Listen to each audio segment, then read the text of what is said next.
함께 나눌 하나님 말씀 빌립보서 4장 4절과 5절 말씀입니다. 주 안에서 항상 기뻐하라. 내가 다시 말하노니 기뻐하라. 너희 관용을 모든 사람에게 알게 하라. 주께서 가까우시니라. 아멘. 해파리 냉채 혹시 좋아하세요? 해파리 얘기를 드리겠습니다. 해파리가 달팽이를 먹습니다. 통째로 집어 삼킨다고 합니다. 그리고 해파리는 기분이 좋겠죠. 내가 달팽이를 통째로 먹었으니까. 근데 아시는 것과 마찬가지로 달팽이는 딱딱한 몸으로 구성이 되어 있어요. 그 속에 싹 자기 몸을 숨기고 해파리 속에 들어가서 스스로를 보호한다고 합니다. 해파리가 소화를 못 시키고 딱딱한 그 갑옷집에 들어가서 버티고 있다가 적절한 때가 되면 이 달팽이가 머리를 디밀며 쓱 나와서 해파리의 속을 갉아먹기 시작한다고 합니다. 서서히 그러나 맛있게 계속 갉아먹고 결국은 달팽이가 해파리를 다 먹어버리는 결과가 생기게 된다고 합니다. 이 죄라는 것이 달팽이 자체가 잘못한 건 없지만 이 달팽이하고 비슷하고 우리가 해파리 같은 모습으로 변하는 경우 우리가 생각할 수 있을 것입니다. 오늘은 관용 문제에 대해서 오늘은 이 빌립보 4장 4절 5절 기쁨과 관용 두 이슈 그 관계에 대해서 말씀합니다. 우리는 그리스도인들로서 기쁜 삶을 살며 또한 관용을 보여주는 관용의 능력을 발휘하며 관용의 향기를 풍기는 삶을 살도록 부름 받았습니다. 본문에 보시면 첫 번째 우리가 볼 수 있는 것은 기쁨은 주님 안에 있는 영혼이 휘날리는 깃발과 같다는 사실입니다. 4절에 보시면 주 안에서 항상 기뻐하라. 내가 다시 말하노니 기뻐하라. 주 안에서 항상 기뻐하라. 이 얘기는 주님 밖에서도 기뻐할 수 있다는 얘기입니다. 이 얘기는 가짜 기쁨도 있고 진짜 기쁨도 있다는 뜻입니다. 예수님 믿지 않는 영혼들도 저녁을 맛있게 먹고 나면 배가 든든하면 기분이 좋아. 맛있는 커피를 마시면서 기분 좋다 얘기하지 않습니까? 좋은 회사에 자녀들이 입사하게 되면 부모 입장에서는 기분이 좋을 수밖에 없습니다. 내 삶이 소위 편안하고 잘 풀리면 기분 좋을 수밖에 없습니다. 좋은 친구와 재미있는 시간을 가지면 얼마나 기분이 좋습니까? 모든 사람이 기뻐할 수 있는 기쁨이 있거니와 성경은 말씀하기를 믿는 사람만 누릴 수 있는 주 안에서의 기쁨이 있다고 말씀을 합니다. 우리는 그 주님 안에서만 얻을 수 있는 기쁨을 늘 누리며 살아가야 할 것입니다. 이걸 놓쳐버리면 엄청난 손해를 보고 살아가는 거예요.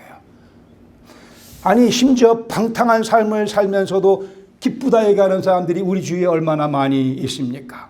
자기 인생을 마구 낭비하면서도 자기는 기분 좋아하는 그런 사람들이 얼마나 많이 있습니까? 우리가 갖고 있는 배운 바대로의 성경적 가치관에 근거하여 그리스도 때문에 그리스도 안에서 기뻐하는 누리는 그 기쁨이 우리 삶을 얼만큼 점령하고 있으며 그런 것들을 내가 얼마나 자주 여기저기서 발견하는가에 오늘 말씀의 의미가 놓여져 있다고 봅니다. 명령문으로 되어 있음을 다시 한번 주목하시기 바랍니다. 주 안에서 항상 기뻐하라고 명령하고 있다는 말씀은 이것이 곧 하나님의 뜻이라는 말씀이죠.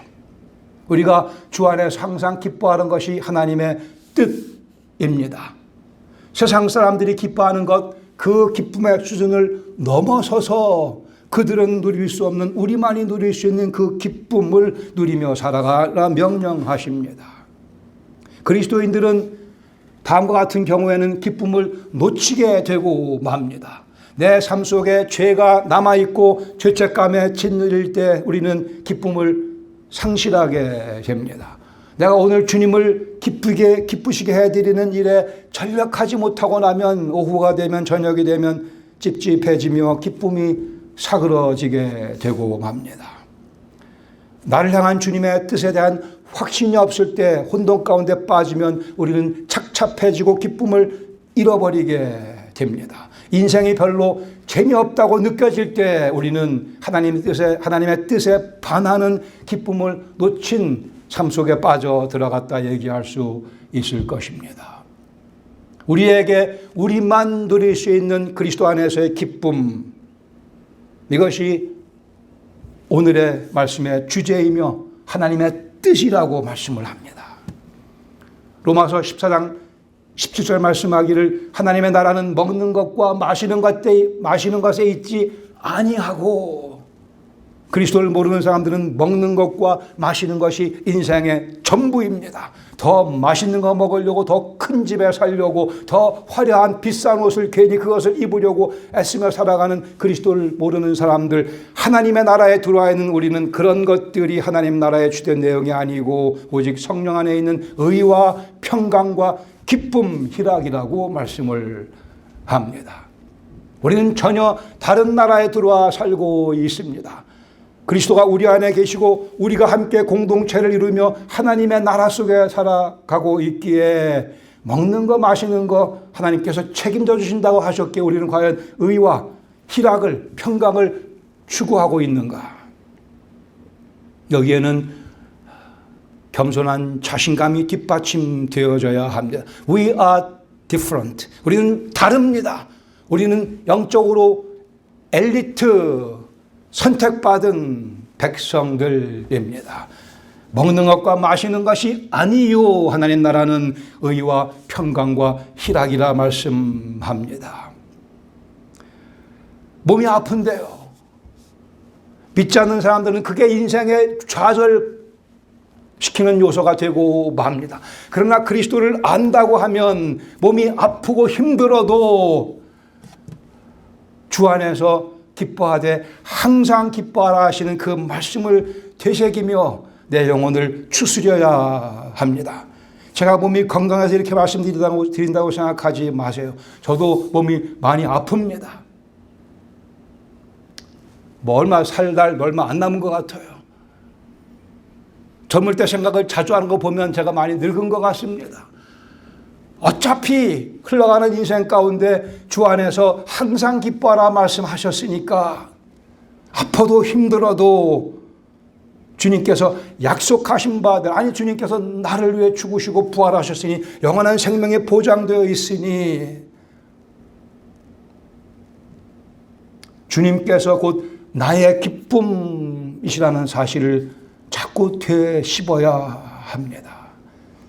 그런 기쁨이 없다 느껴지면, 그런 기쁨이 손에 잡히지 않는 것 같으면 주님께 여쭤봐야 됩니다. 주님, 뭐가 잘못됐습니까? 왜 제가 주님께서 주시는 기쁨을 누리지 못하고 있습니까? 왜 주님께서 제 기쁨이 아닌 그러한 나락 속에 제가 빠져 있습니까? 주 앞에서 질문하며 주님의 음성을 들으려 애쓰며 해결을 하셔야만 됩니다. 그렇지 않으면 우리 삶과 그리스도를 믿지 않는 분들의 삶과 무슨 차이가 있겠습니까?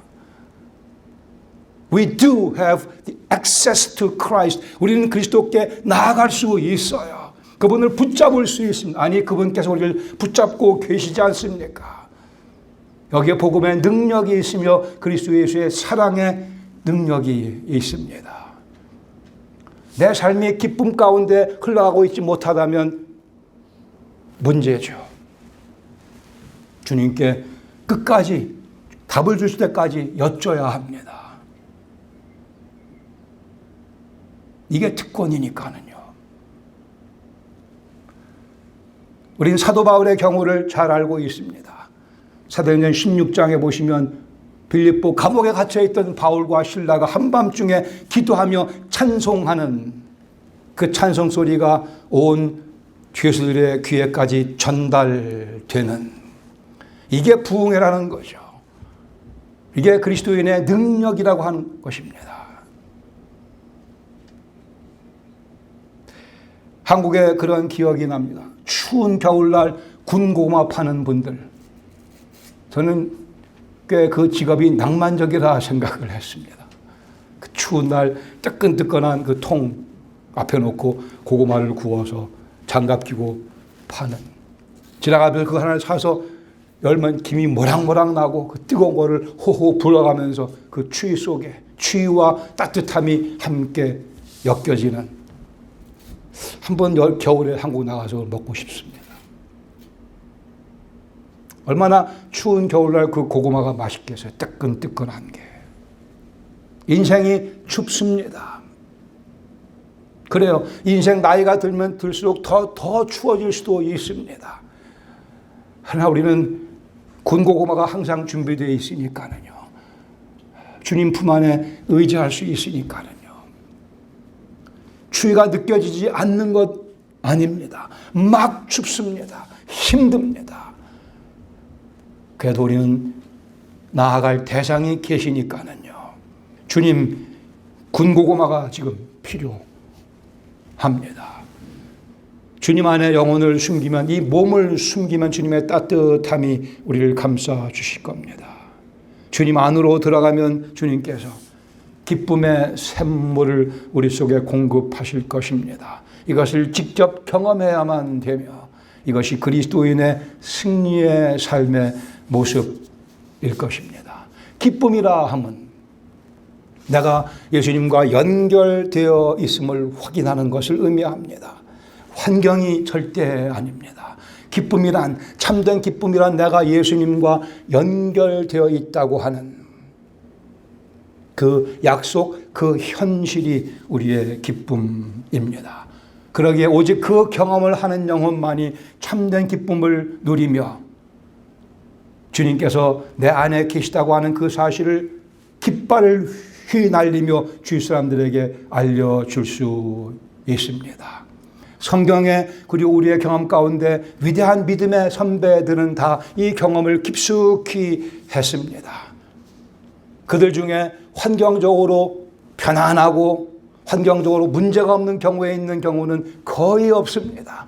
오히려 어려움 속에서 그리스도의 따뜻함이 더 두드러지게 나타나며 주님과 함께 있다고 하는 사실이 그 역경 속에서 더 깃발을 휘날리는 것을 우리는 잘 알고 있습니다. 기쁨이란 주님 안에 밀착되어 있는 영혼이 휘날리는 깃발입니다. 두 번째로, 기쁨을 누리는 영혼이 관용을 베풀 수 있습니다. 또는 관용은 주님을 가까이 모신 영혼의 능력입니다. 너희 관용을 모든 사람에게 알게 하라. 주께서 가까우시니라. 너희 관용을 세상에 알리라고 알리라, 선포하라고 말씀합니다. 여기서 관용의 능력, 그리스도 안에서 기쁨을 누리는 영혼만이 그 관용의 능력을 발휘할 수 있으며 세상 사람들에게 여기에 관용의 능력을 지닌 그리스도인이 있음을, 관용의 능력을 지닌 공동체가 있음을 보여주라고 말씀합니다. 그것이 우리의 사명입니다. 그 관용의 능력을 지닌 우리의 모습을, 우리 교회의 모습을 세상 사람들에게 이런 영혼들이, 이런 공동체도 있다는 사실을 알리라고 주께서 우리를 교회로 불러주셨습니다. 관용이라고 하는 것은 겸손하고 인내심이 많은 든든한 자세입니다. 용서할 줄 아는 자세입니다. 내게 불의하게 해를 입히는 사람이지만 그것을 원수를 갚지 않고 보복을 하지 않고 그것을 참아줄 수 있는 능력, 그러기에 능력, 하나님께서 우리에게 주시는 능력입니다. 참된 관용은 개인적인 유익을 앞세우지 않습니다. 참된 관용의 대표적인 example은, 예는 우리 예수님이십니다. 우리가 바로 예수님의 관용을 경험한 자들입니다. 때로는 이 관용을 겸손함, 온유함 이런 개념과 유사합니다. 예수님의 성품이 나는 마음이 온유하고 겸손하니 말씀하신 그 내용, 십자가에서 예수님께서 끝까지 참고 관용하시고 그들을 위해 기도하시며 우리를 구원해 주셨습니다. 여기 관용을 세상에 보여주라 말씀하시며 그 이유를 설명하기를 그 이유는 주께서 가까우시니라 라고 설명합니다. 공간적 의미에서 주님께서 우리 가까이, 아니 우리 안에 들어와 계시기 때문에 우리는 관용을 배울 수 있고 관용을 행할 수 있다고 말씀하십니다. 주 안에서 기쁨을 누리는 영혼이 예수님의 그 능력을 공급받아 관용을 베풀 수 있다고 말씀합니다. 이 관용은 세상에서 배우는 지혜가 아니고 하늘로부터 임한 지혜입니다. 야고보 3장에 보시면 위로부터 난 지혜 중에 이 관용을 언급하고 있습니다. 관용할 줄 아는 자, 위로부터 임하는 지혜를 소유한 자라고 말씀하고 있으며 내 인격이 성숙되어 나가는 모습이라고도 설명할 수 있을 것입니다. 기쁨을 빼앗길 수밖에 없는 상황 가운데 관용이 필요합니다. 그때 관용이 나타납니다. 관용을 베풀며 주께서 주신 기쁨을 유지할 것인가 아니면 관용을 내가 포기하고 기쁨마저 빼앗길 것인가의 상황입니다. 예수님께서 우리에게 베푸신 관용을 경험했기 때문에 이제는 우리가 그 관용을 베풀며 살아가야 될 차례입니다. 이것은 결코 진리를 타협하라는 말씀은 아닙니다. 의는 의요 불의는 불의입니다. 예수님께서 세리와 창기들의 친구가 되어주셨지만 그들의 죄를 간구하지는 않으셨습니다. 죄는 죄이지만 그러나 그래도 사랑의 능력으로 그들을 감싸주시고 관용하며 그들을 참아주셨습니다. 관용은 절제된 능력입니다. Power under control. 이 관용을 소유한 자, 과연 능력 있는 자이며 과연 그리스도 예수를 닮아가는 도상에 있다 얘기할 수 있을 것입니다. 시편 145편 18절에 여호와께서는 자기에게 간구하는 모든 자, 곧 진실하게 간구하는 모든 자에게 가까이 하신다고 말씀을 했습니다. 주님 닮아가기를 원합니다. 제가 관용의 능력을 베풀 수 있는 자리에 들어가기를 원합니다. 그렇게 간구하는 자 주께서 가까이 하시며 주님께서 친히 능력을 우리에게 전해주시고 그러면서 관용은 하나님을 신뢰하는 자세입니다. 저 왼수 내가 가만 놔두면 안 될 것 같은데 아니요. 원수 갚는 것은 하나님께 속한 것입니다. 나는 관용을 베풀며 그 영혼을 위해서 오히려 기도할 수 있는 자리까지 나아갈 수 있다면 얼마나 주님께서 기뻐하시겠습니까? 참으로 강한 자만이 관용을 베풀 수 있는 여유가 있습니다. 따라서 관용을 베푸는 자만이 참으로 강하다 얘기할 수 있습니다. 우리는 주님의 이름을 위해서 강해져야 합니다. 관용을 베풀 줄 알아야 되는 그 능력을 소유해야 할 것입니다. 세 번째로 관용은 주님을 가까이 모신 영혼의 향기이기도 합니다. 너희 관용을 모든 사람에게 알게 하라. 주께서 가까우시니라. 여기 주께서 가까우시다라는 말씀, 아까는 공간적 의미의 주께서 가까이 계심을 얘기했지만 아마도 여기서 사도 바울은 이중적 의미를 여기서 가까웠다 오는 의미는 또 한편으로는 시간적으로 주님의 재림이 다가오고 있음을 언급한 것으로 보기도 합니다. 재림의 소망이 분명할수록 더 관용을 잘 베풀 수 있게 됩니다. 어차피 우리는 그 주님의 재림을 향해서 걸어가고 있습니다. 걸어가는 이 과정 속에 주님의 은혜로 관용의 향기를 자꾸 앞으로 뒤로 풍겨내며 우리는 인생을 살아갈 것입니다. 아, 저런 인격도 있구나. 우리가 그러한 인격자로 부름받았기에 빌립보 3장 20절 말씀에 그러나 우리의 시민권이 하늘에 있다 말씀합니다. 거기로부터 구원하는 자 곧 주 예수 그리스도를 우리가 오늘 기다리며 살아가고 있으니 천국의 시민권을 지닌 자로서 천국의 시민권을 지닌 자의 인격 속에는 관용이 자리 잡고 있으며 그것은 그리스도를 닮은 모습이며 그 향기를 전하며 살아갑니다. 불신자들에게 친절과 관용을 베풀면 그것이 그들의 코를 강하게 자극하는 향기가 되어 그들이 그리스도의 향기를 갈망하게 될 수도 있을 것입니다. 아브라함에 관한 전설입니다. 이건 성경 말씀이 아니고 아브라함 전해오는 전설, 이게 사실일 수도 있고 아닐 수도 있겠지만 전설입니다. 아브라함이 텐트에 이렇게 앞에서 쉬고 있는데 나이가 많이 든 노인이, 한 80세 정도 된 노인이 다가오는데 옷도 다 찢어지고 남나오 지친 모습이고 배고픈 모습에 가란 모습. 그래 아브라함이 그 노인을 텐트 안으로 모셔드리고는 정성스럽게 음식을 준비하고 마실 것을 주고 잘 대접을 해드렸습니다. 근데 이 노인네가 음식을 먹기 전에 하나님께 감사 기도도 안 하고 아브라함에게 뭐 고맙다는 얘기도 안 하고 그냥 음식을 먹고 별로 이렇게 감사하는 눈치가 전혀 보이지가 않아요.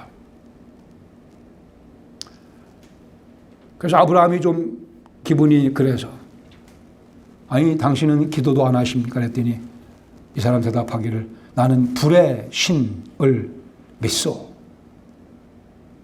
난 여호와를 믿지 않소. 그러니까 아브라함이 화가 났어요. 그래서 밖에 날씨가 춥고 밤인데도 불구하고 아브라함이 이 노인을 쫓아내버리고 말았습니다. 나가시오. 당신은 이런 대접을 받을 자격이 없습니다. 조금 있다가 하나님께서 아브라함에게 말씀하십니다. 아브라함아, 그 노인 어디 갔느냐? 아브라함 대답하기를 하나님, 제가 그 사람 너무 괘씸해서 쫓아내버렸습니다. 하나님께서 말씀하기를 나는 그 노인을 80년 동안이나 인내하며 기다려왔는데 너는 하룻밤도 그를 관용할 수 없었더냐? 라고 말씀하셨다고 합니다. 사실이든 전설이든 하나님께서 여러분 연세만큼, 여러분 나이만큼 기다려주고 계시는 사실을 상기하십시다. 하나님 저를 그렇게 오랫동안 지금도 기다리셨고 과거에도 기다리셨고 지금도 기다려주고 계십니다. 우리의 불완전함, 우리의 범죄, 우리의 넘어짐 그때마다 하나님께서는 포기하지 아니하시고 또 기다리시며 또 우리를 관용하시며 다음엔 더 잘해 라고 격려해 주고 계십니다. 관용은 하나님의 이 사랑과 이 기다림을 아는 영혼의 능력이며 향기입니다. 우리는 능력 있는 영혼들입니다. 그 주님의 뜻이기 때문에 예수님의 십자가와 부활의 사건의 결과로 우리가 능력 있는 자로 구비되었습니다. 관용의 능력이 있습니다. 관용의 향기가 있습니다. 내가 그것을 억제할 필요는 없을 것이라 분명 여겨집니다. 세상이 주는 싸구려 기쁨, 내 성깔대로 인생 살아가지 마십시다. 그리스도를 닮아가기 위해 노력하는 우리의 인생 여정 가운데 주님께서 참된 기쁨을 부어주십니다. 나로 하여금 불편함을 느끼게 만드는 사람들, 관용으로 품는 연습을 하십시다. 단번에 성공하지 못할지라도 주님께서 가까이 하심을 경험하며 내가 그 기쁨을 깊이 경험하면 경험할수록 내 속에서 관용의 능력은 더 커져가게 되며 그것이 향기로까지 변화되어 주위 사람들을 감화시킬 수 있는 이것이 그리스도 예수의 제자의 특권 아니겠습니까? 내 영적인 좌표를 한번 확인해 보시기 바랍니다. 다시 나를 주님 안에 집어넣으며 거기서 관용의 폭을 넓히며 관용의 깊이를 더해갈 수 있기를 바랍니다. 관용은 주님 주시는 기쁨을 누리는 영혼의 능력이며 향기입니다. 이것이 우리 주님께서 기뻐하시는 내 인격의 모습이라 분명히 믿습니다. 이 인격을 추구하는 한 주간 되시기를 바랍니다. 같이 기도하겠습니다.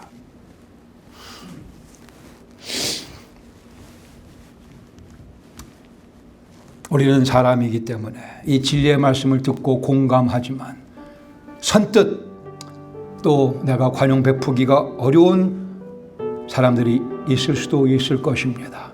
당장은 못하더라도 목표를 세우고 이것은 주께서 우리 속에서 일궈내시는 거의 기적 같은 사실입니다. 기적 같은 주님의 역사하심입니다. 우리 교회 성도님들 사이에는 이런 일이 없는 것으로 제가 확신하고 있습니다. 경고적으로 말씀을 드렸습니다. 그런 일이 혹 생기더라도 우리는 성숙한 인격자이기에 관용을 추구하는, 그러며 주께서 확인시켜 주시는 기쁨을 누릴 수 있어야 됩니다. 겸손하게 내가 너한테 지금 관용 베풀고 있는 거야, 이런 자세가 아니고 내가 관용을 경험했기에 주님 관용을 나누겠습니다. 여기에 우리 인격의 아름다움이 놓여 있고 주께서 기뻐하시는 우리 모습이 놓여져 있습니다. 아버지 하나님, 주신 말씀과 같이 저희로 과연 관용의 능력을 소유할 수 있도록, 더 나아가 관용의 향기를 풍기며 살아가는 그리스도 예수의 제자로서 구별된 모습, 빼어난 모습으로 이 인생 살아가며 그리스도의 존귀하심을 널리 선전하는 복된 인생 되게 하여 주시옵소서. 예수님의 이름으로 감사드리며 기도합니다.